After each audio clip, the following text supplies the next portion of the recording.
Magandang umaga po. Narito na po ang magiging lagay ng panahon ngayong araw ng Lunes, October 21, 2024. At low pressure area sa labas ng Philippine Area of Responsibility, lumakas na bilang bagyo.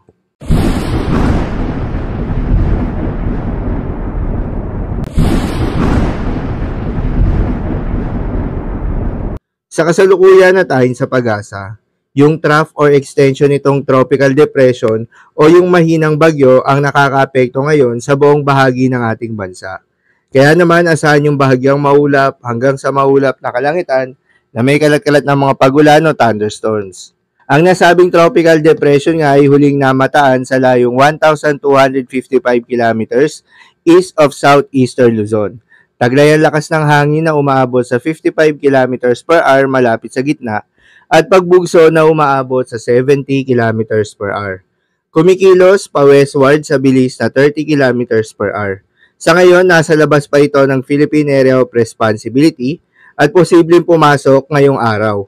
At ang susunod na pangalan ng bagyo na gagamitin ng pag-asa ay Bagyong Christine. Hindi inaalis ang posibilidad na maglandfall ang binabantayang tropical depression sa anumang bahagi ng Luzon, pagsapit yan ng Huwebes o Biyernes ngayong linggo. Mataas rin ang tsansa nito na lumakas pa bilang isang typhoon category sa mga susunod na araw. Kaya naman maging handa na habang malayo pa at paalala lamang po na ang mga nasabing forecast ay posible pa pong magbago. Kaya naman patuloy lamang magantabay sa mga update nating ilalabas at ng pag-asa.